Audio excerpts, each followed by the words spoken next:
And welcome to Small Biz Matters, the half-hour program where you do work on your business rather than... My name is Alexi Boyd. Thank you for joining me. We've got another great guest here this week, and we've had a number of really fantastic guests over the last few weeks too. Thank you for joining us once again to get all of your business education needs. Today is a really important program because we're talking all about the importance of being educated in a compliance sense. We talk a lot about growing your business, about getting out there and networking and all the fabulous things that you can do to improve your business and grow it. But we don't often touch on the compliance side of things, and who better to help us with compliance than the ATO? So today we're going to be talking about the fact of the matter is that there is a rollout happening at the moment across a number of industries. It's been with the construction industry for a while, and it's called a TPAR. And the meaning of that, of course, is a tax payment reporting system. So if you're in the construction industry, it's probable that you've actually been aware of it for a number of years, or you definitely should have been, and it's part of your annual reporting requirements. But if you're in the courier or cleaning industry, or perhaps if you utilise that service or provide that service to your clients, have you even heard of it? Or this is your official heads up also if you're in security and IT. So you can hear me talking about a lot of different industries, not just building and construction, which has been familiar with TPARs for a number of years. If you provide any of those services, today is the day to listen really closely. Now, if you've got a great bookkeeper, you're all over it. They've been helping you for a number of years. But for the remaining 95% of businesses, are you aware of what this requirement is and how to be compliant, and more importantly, why it's in place? As we know, the ATOs are the administrators of the legislation that is handed down to them from the federal government. And it's good for us to know why it is that these, I guess, compliance requirements are made mandatory for us as small business. The why, what is it improving in society as a whole if we actually implement this? And is it really a burden for us, or are we just making sure that everybody's looked after? Today we welcome the Marcus Chu, the Director of Small Business at the Australian Taxation Office, who looks after all the aspects of reporting to the ATO in relation to TPARs. And he's going to chat to us about why it's in place and how you should ensure that you're compliant. Welcome to the program, Marcus. Morning, Alexi. Thank you for having me. Hi, everyone. It's great to have the ATO in the room because I like to get to the nitty-gritty of the why, and why is it that these things are so important that I don't want to say fall into line. I don't want to talk about the compliance burden that it is, but it's about making sure that everybody's looked after in the system of taxation, isn't it? That's right. One of the things that you can commonly hear as well is that, is everyone's responsibility type of thing. And I think particularly with TPRS, or the Taxable Payments Reporting System, it's... it sounds a bit of a cliche, but really it is partnering and working together as a community, because the tax system is so broad and so wide. Everyone has a contribution that make the system into a viable and really help everyone while doing it. And it's an important aspect, isn't it? Because we are all a cog in the wheel, and it's really important that we, I guess, are not so much compliant, but transparent with what it is that we're doing, so that laws and legislation and administration can all be made better for everybody's purposes. Yeah, absolutely. Now, let's talk about TPARs in particular. This is something that you look after at the ATO in particular, and you mentioned just before you came on air that there's lots of organisations that you're talking to try and make sure that everybody understands what their requirements are and why. So tell me about the why. What is the TPAR? Why does it exist? Who is it trying to protect? Okay, so the purpose of TPARS and for people to lodge their annual report annually is we use the data to detect contractors in certain industries that are gaining an unfair advantage. So building construction industry was the first industry that was brought in about 7-8 years ago. And what was found through intelligence through the ATO information, as well as other government departments, was that the building construction industry was a big area of where black economy activities were happening. And one of those areas was in contractors.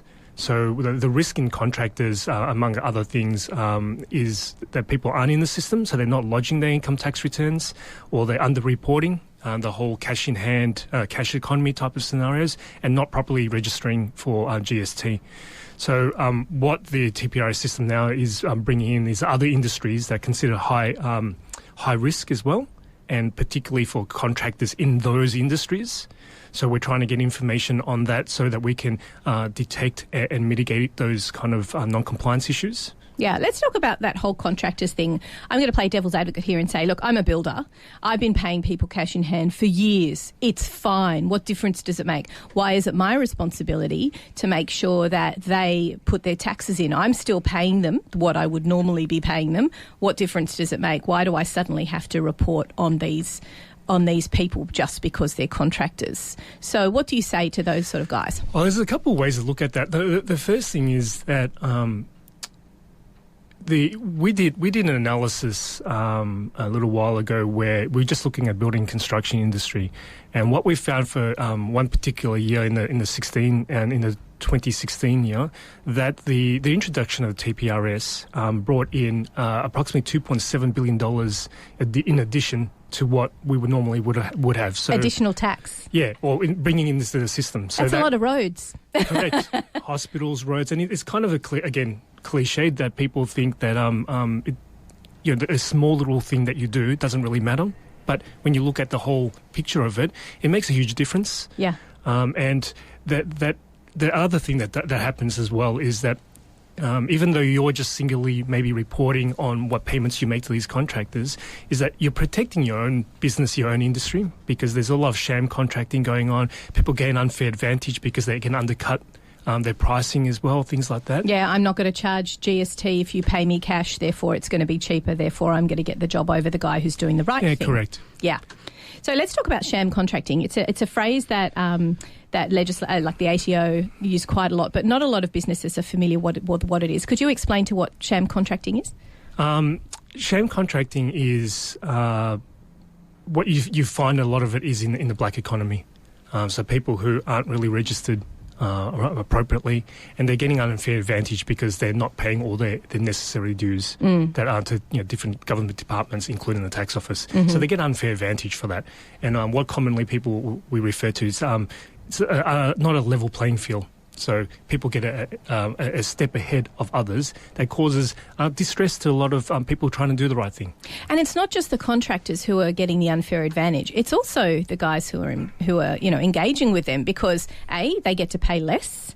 They might not have to. Well, they can turn around and say, well, look. If you hurry up and get an ABN, then I don't have to put you onto payroll. Is that another form of sham contracting as well? Yeah, there's a lot of flow-on effects. Then you don't get your super entitlements. Should you be an employee rather than a contractor? There's a lot of different things that are involved, and this is where people don't necessarily get to see the broader impacts on people. And like you said, 1 or 2 or 3 cases. I'm the builder who's going, hey, come on, I've only got like 5 guys that I look after, but those 5 guys multiplied across hundreds of thousands of people across the industry, apart from the fact that it's lost tax income for the government, it's also, I guess, there's risks as well with looking at with people being on a cash basis. I mean, what happens if someone gets injured on a work site and they've been paid cash? Does that mean they're not covered by anything either? Yeah, correct. And then, if I take that point further too, is how about when you go into retirement?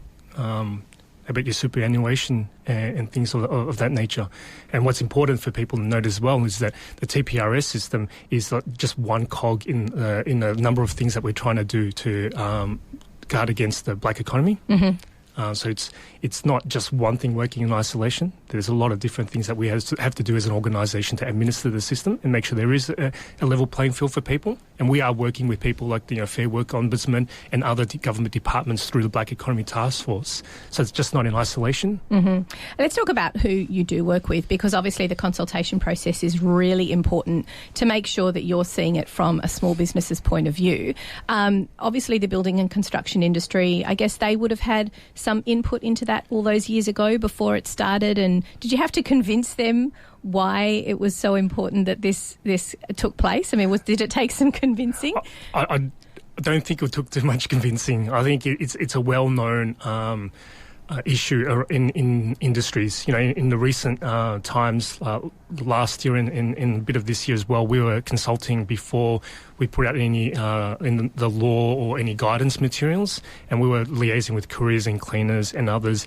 And the first thing that most associations and people that we worked with were saying, that's fantastic. Yeah. Because they want us to come and assist them. Pardon the pun, it's time for the cleaning industry to clean up its act. No, it's terrible. Terrible joke, sorry. So that's an interesting sort of progression. It's moved from just being about construction, because you've had, I guess you would call it a success. There's been like $2.2 billion extra taxation. 2.7 roughly, yeah. So there's been a lot. And the thing is that it's dare I use the term uplift, but what it's doing is it's raising the bar for the whole system in terms of what should be there. The differences with the building and construction industry, because that was rife with black economy activity, and that law that was introduced a number of years ago, if you're primarily in that industry and you use contractors, you're brought into the system. The different way to look at the new set of laws that governs couriers, cleaners, IT, road freight and secure investigative services is that we're trying to capture information on contractors in those industries. But the businesses who are required to report a TPAR, or taxable payments annual report, you don't have to be in those industries. Yeah, let's give some good examples for that, because I think that's maybe where a little bit of confusion lies around it. So I'll say firstly is that if you're in that industry and then you use contractors to fulfill one of those services for your clients, right, you'll be obligated to lodge a TPAR. But in the circumstances we're just discussing, we call it mixed business. So an example is if you're a florist and part of your business model is that you do a lot of delivery of flowers, and that may be one of your core ways to actually get your product to the clients, and you use a courier. That puts you in a situation where you're likely to be have to consider whether this reporting obligation pertains to you or not. Other examples are like if you're a wedding planner or event manager and, you organise a function, and part of the function you're charging people to say, well, I'll provide the catering, but I'll also provide the cleaning after. Once you're providing those services, all of a sudden you have to think about whether that is something you need to think about. The other thing that we often hear about is that the cost of these reporting obligations. So in designing the law, there is an exemption. So what we don't want to happen is we don't want people who use a courier like once a year to get caught in things like that. So there is a reporting exemption.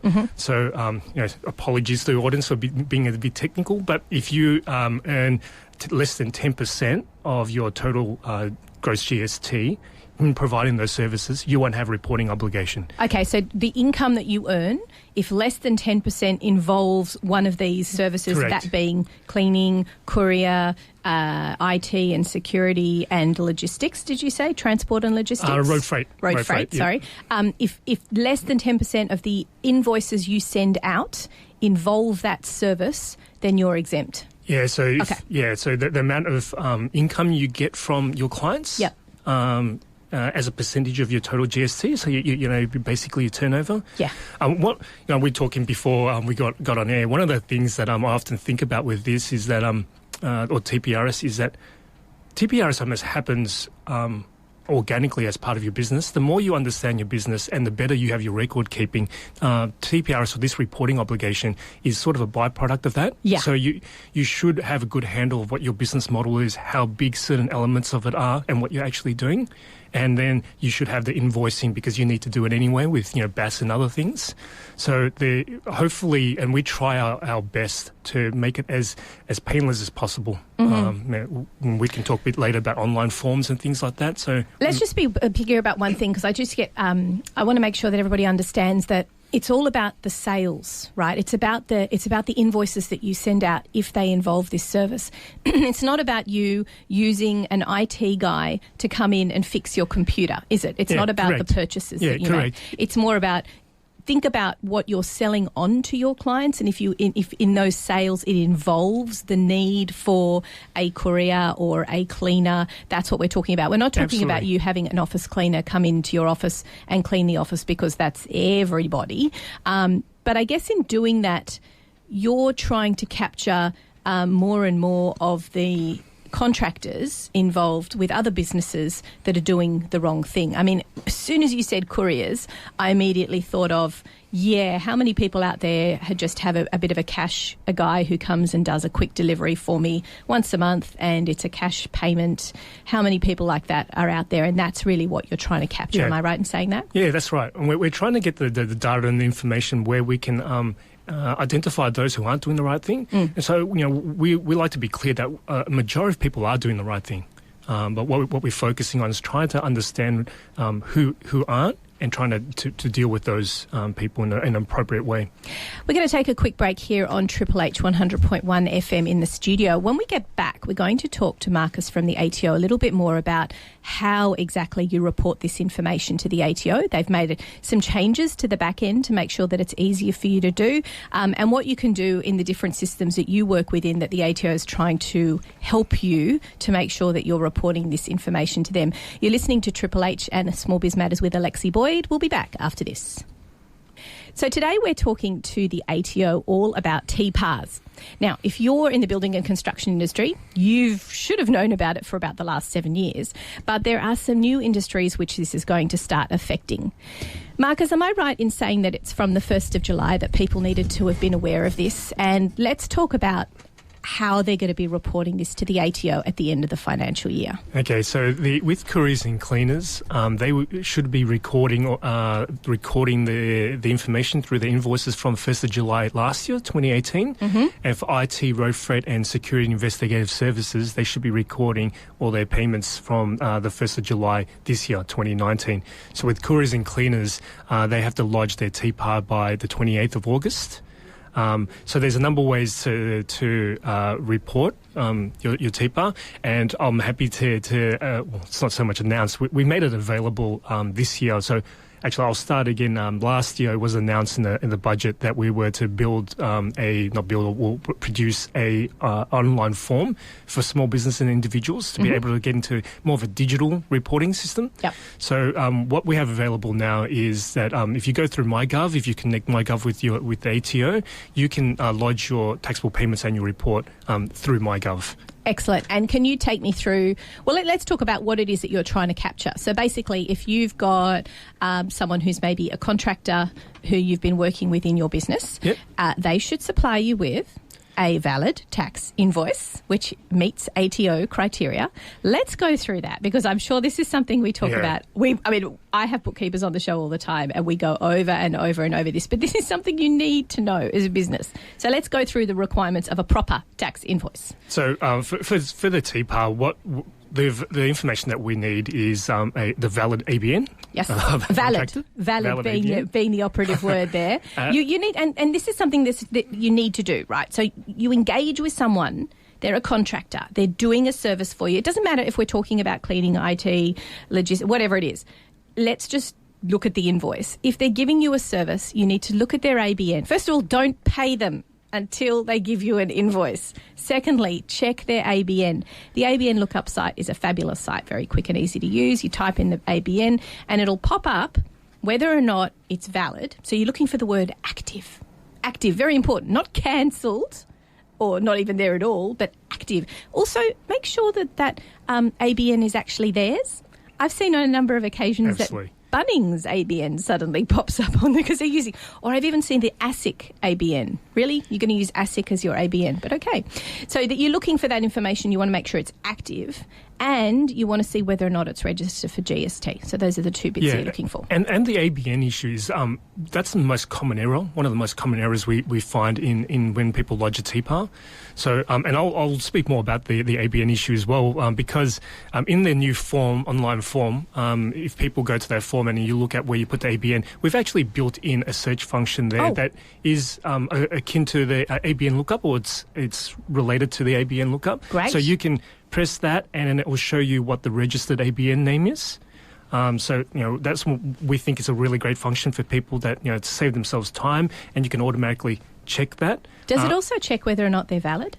Like, Yeah, it tells you if it's invalid. Great. It tells you it's invalid. But everyone should understand, don't panic if you see that the ABN looks like it's a business name that's completely different from the person that you've employed, because sometimes people are using an ABN of a trust account, for example, if it's part of a family enterprise, or if it's a larger organisation that doesn't really match what their name is. Don't panic about that. You'll find that on the ABN lookup, what may occur quite often is that when you put in the ABN and you search it, it'll be the registered name. So it could be a trust or a different name, but people in the invoice will get their trading name. And that's fine, and that's what you put.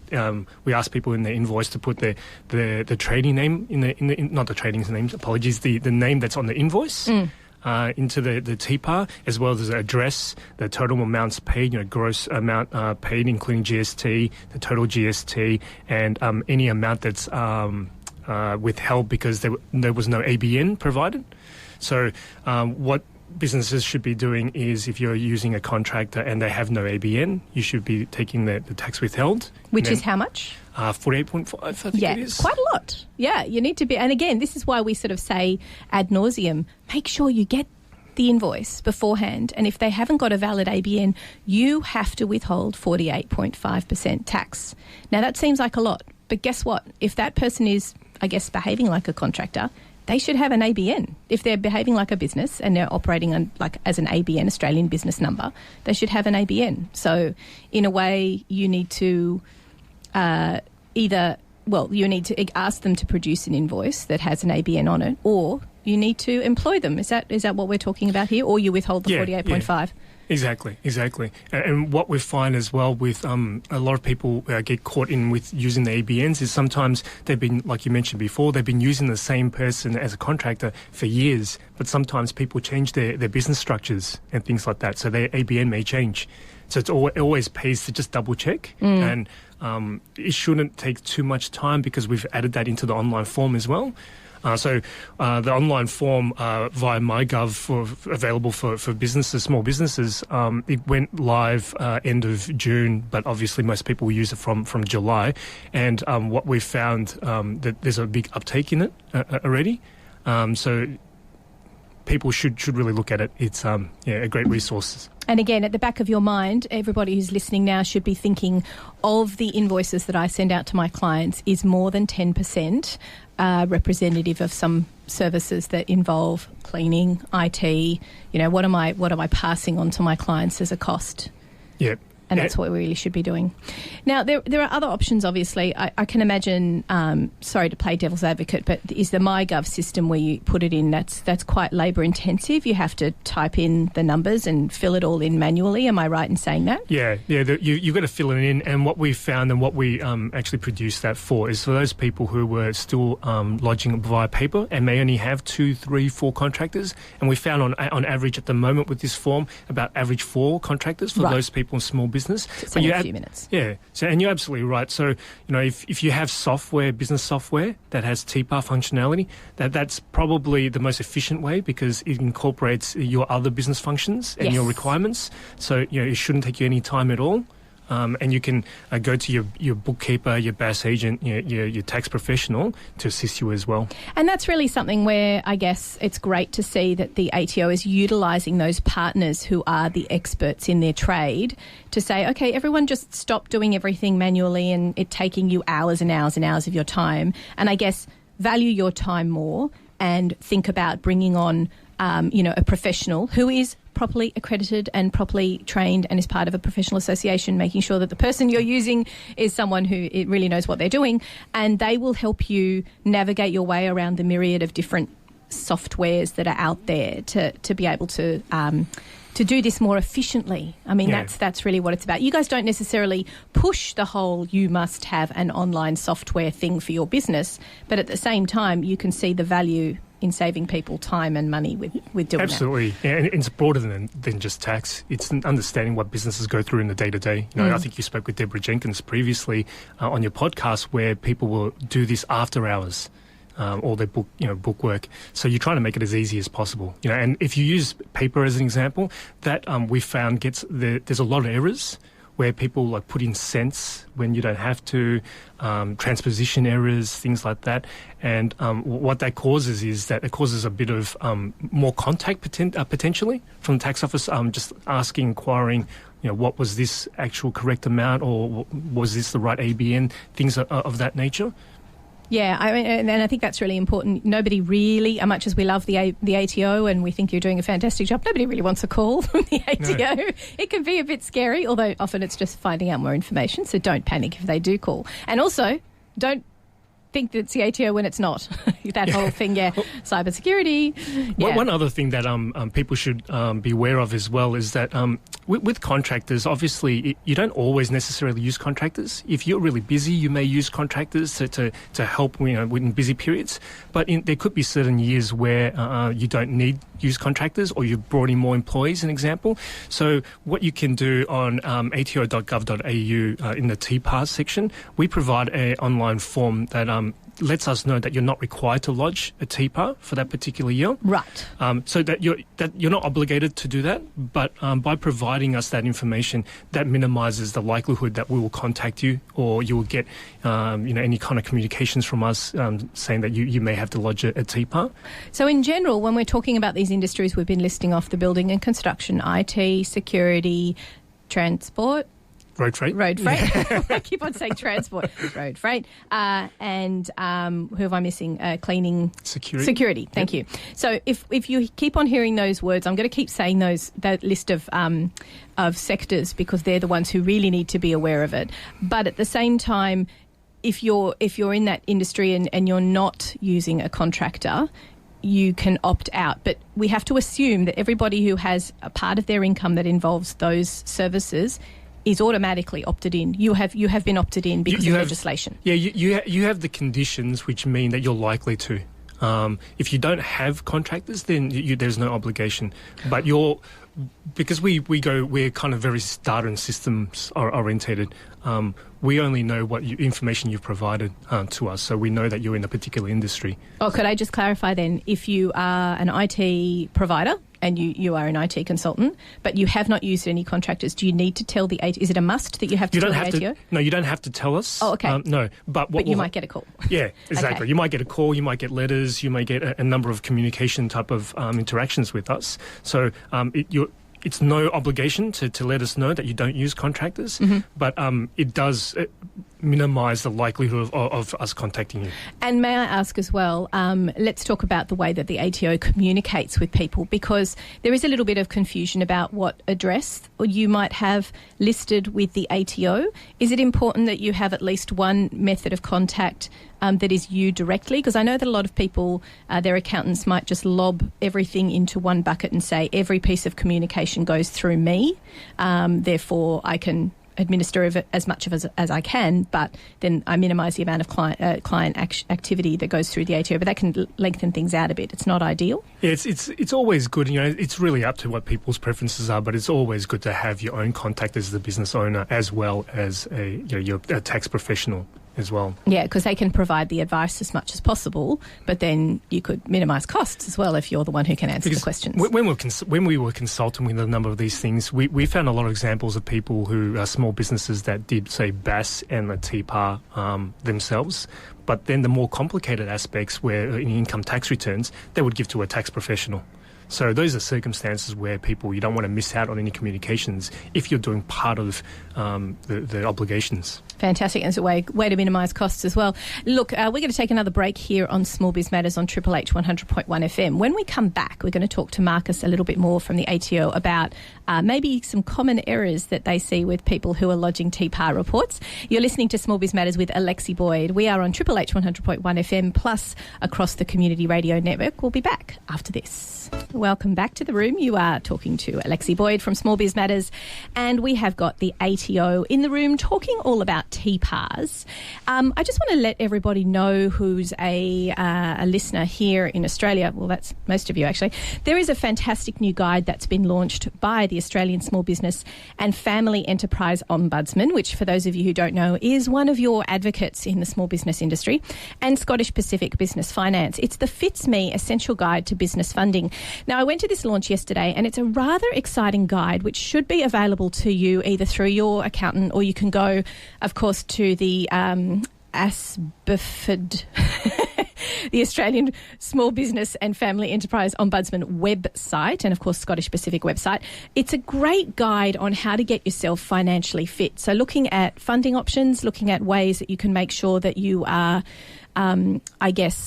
good looking to finance people who want to give you money. That's a really bad way to explain it. But basically making sure that everything's in order and updating business plans, fixing business accounts, understanding your credit worthiness, which is a phrase that is used by business and finance funders to work out whether or not you've got enough capital to be able to invest in your business, whether or not you even need funding, as a little bit of information there about mental health issues, and also the funding decision flow chart. It's a great visual aid to help you understand whether or not you need any business loan and where to get it and what sort of a backing you need in order to be financially fit to make sure that you're that the banks or the financial institutions are interested in giving you that money.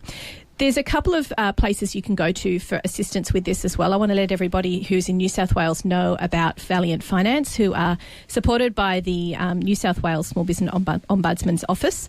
It's a free service, and you can find out about ways that you can make sure that you are financially fit. But this is a great guide that's brought out by the Commonwealth as well. So if you want to find out more, and it's a good idea, even if you're not thinking about borrowing money now, but if you might be in a growth phase, say in 6 to 12 months time, and I can tell you right now, if you're in a growth phase, you don't have time to think about whether or not you are financially fit. So now is a good time to have a look at your finances and see what it is that you need to do, so that later on, when you are growing rapidly, you've got everything in place to make sure you can do so. So to find out more information about that, go to the Australian Small Business and Family Enterprise Ombudsman's website, or Scottish Pacific website as well. There's some great information there. So today we're talking to the ATO. Just before the break, we were talking to Marcus Chu, who looks after all of this, which means that you would be talking to a lot of, professional associations and professionals who support small business in correct reporting mechanisms. And today we're talking about TPARs. TPARs have been around for a number of years. It's a great way to make sure that everybody is on a level playing field, to make sure everybody's behaving fairly in the tax system, and for the taxpayer, or for all of us who are doing the right thing, to know that everybody else is being captured into that system as well. And you were saying at the beginning of the program, $2.7 billion extra tax revenue flowed through just by looking at that one industry for the last few years, which was the building construction. 1 year. We estimated in that 1 year. Yeah, 1 year. Correct. Wow. Okay. And that's why it's being rolled out. Can you explain a little bit as to why these industries, so let's go through them again, security, IT, Road freight, courier services and cleaning. Explain to me why those guys have been targeted at the moment. So it's basically those industries or contractors in those industries are seen to probably exhibit more black economy type behaviours. Right. So not being in a tax system. Like cash payments, not lodging, things like that. Yeah. Not doing BASs when they're supposed to. Correct. Yeah. Then that was part of the couriers clean. Those 5 outside of the building construction, they were recommendations as part of the government Black Economy Task Force. How does that information how is that data collected? Is this stuff that's come through as a result of, data collection from the ATO? You're starting to examine the data that's flowing through from tax and BAS reporting? Is that what the flow through is? Yeah, so we use data heavily in organisations. So a lot of work in the past have done where we've actually done compliance or engagement activities that weren't necessarily about TPRS, but what we found was this was a common issue.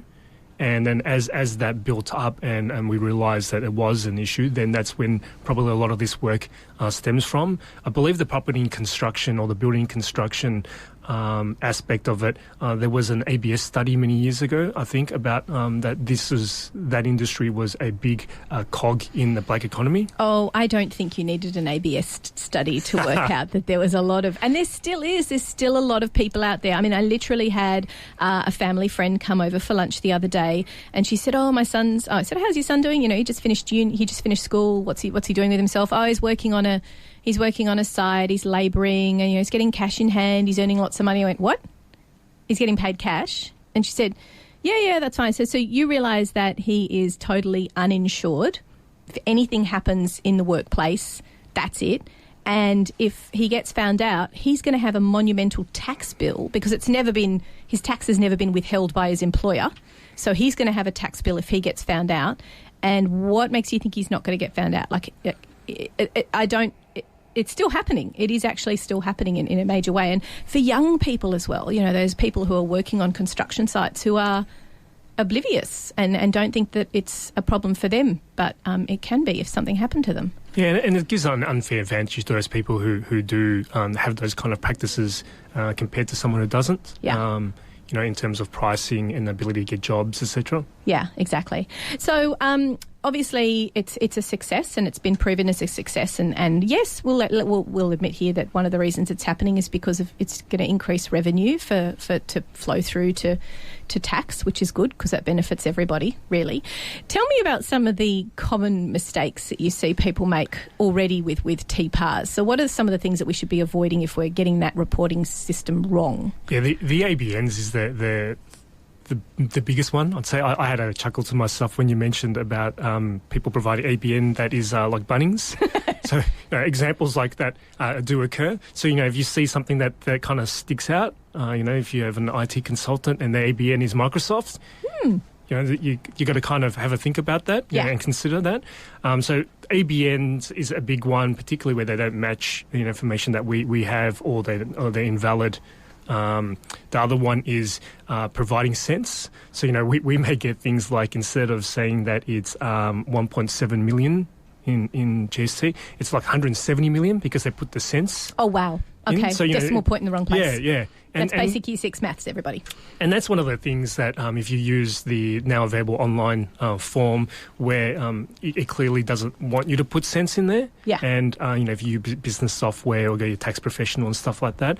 And what tends to happen is that people always forget that there's a cause and effect type of thing that no one means to make those mistakes, but then people don't like necessarily contact with the tax office. But that's part and parcel of it. If you've got to take care in terms of when you're actually lodging those kind of obligations. Yeah, and I think it's about what Michelle Grisdale and I were talking about, a fabulous bookkeeper I had on the program a couple of weeks ago. It's time to adult, everybody. It's time to pull your socks up, adult. If you're filling in a form that's going to go to ATO, maybe just spend that little bit of extra time to make sure it's being done properly, and then you won't have the repercussions. Can we just quickly talk about that contact point with the ATO? Just before the break, we were talking about making sure that there's at least one point of call that's you and not necessarily your tax agent where the ATO can contact you. How do we know that it's really the ATO calling? That's a good question. I think that there's a number of things that the ATO won't do. So the ATO won't call you and ask you to pay by gift cards and things like that. So there's things. We can't say that more frequently than we already do. It's out there. It's even at Coles. Even at Coles, they've got the signs up that says if you're being asked by the ATO to pay for something using an iTunes card, perhaps that's not what's required, and it's actually false. So yes, you won't ask for gift cards. How else can the alarm bells go off? I think. Asking for like a proof of identity in terms of what information they have about yourselves. So if we contact you, we there would be a reason for that, and we would go through the proof of identity and asking yourself, are we talking to the right person as well? And we wouldn't be asking for people to do a number of things via the phone either. So I think it's got to pass the smell test. Yeah. And I think the difficulty in terms of giving people an idea about what we wouldn't do is that all these scams progress very quickly. So, that I think you would have to check whether what purpose that you're getting the call from. like I said before, asking questions around the information that we hold on you. Those are good signs early that those are the right people. Yeah. Because the counter to of these kind of scenarios with the scams is that I know a lot of our staff in the call centres, when they do call, even when I've called people in the past, that people automatically think it's a scam. So they say, well, I don't believe you, and they hang up. So we have to go through our due diligence and let them know that this is why we're calling you. But by the same token, if you are not 100% sure, hang up, because the ATO will find a way of getting hold of you, believe me, and you need to make sure that you're protecting yourself as well. So I've in the past been contacted by the ATO legitimately, and I'll say things like, they'll ask me for my date of birth, and I'll say, no, I don't give out Correct. that piece of information over the phone. You tell me what you know about me. Maybe give me my ABN. Maybe tell me what my name is. Tell me what the last thing was that I lodged with the Absolutely. ATO. Like, you put the onus back on them to show that they need to prove their identity, because they're the ones who contacted Absolutely. you. Yeah, and that's what I meant by asking about what information we know of you, rather than you providing the information.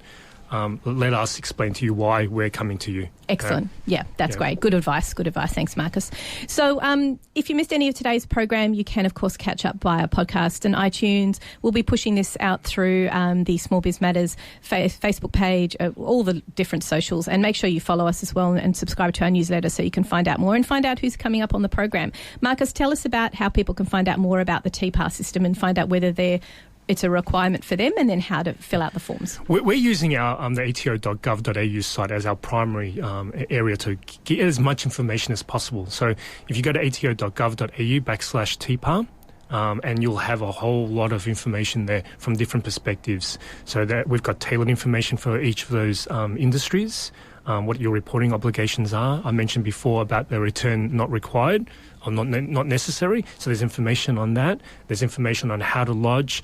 And one important aspect as well is that there's resources in there for what we call the culturally and linguistically diverse community. So we have, simplified Chinese, Arabic, Greek, different languages there as resources as well. So, go to that website, and there's a lot of information there. I would say to everybody as well, if you're a small business in Australia, you should already be subscribing to the Small Business Newsroom newsletter, which is packed full of information, helps you keep on touch with your requirements, your deadlines, what you need to report to the ATO, and any major changes that do affect you, your business and your industry. Thank you very much for coming on the program today.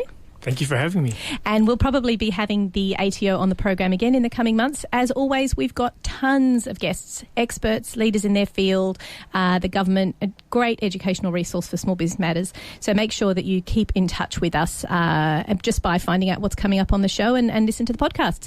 My name is Alexi Boyd. You've been listening to Small Biz Matters on Triple H 100.1 FM. We'll be back next week.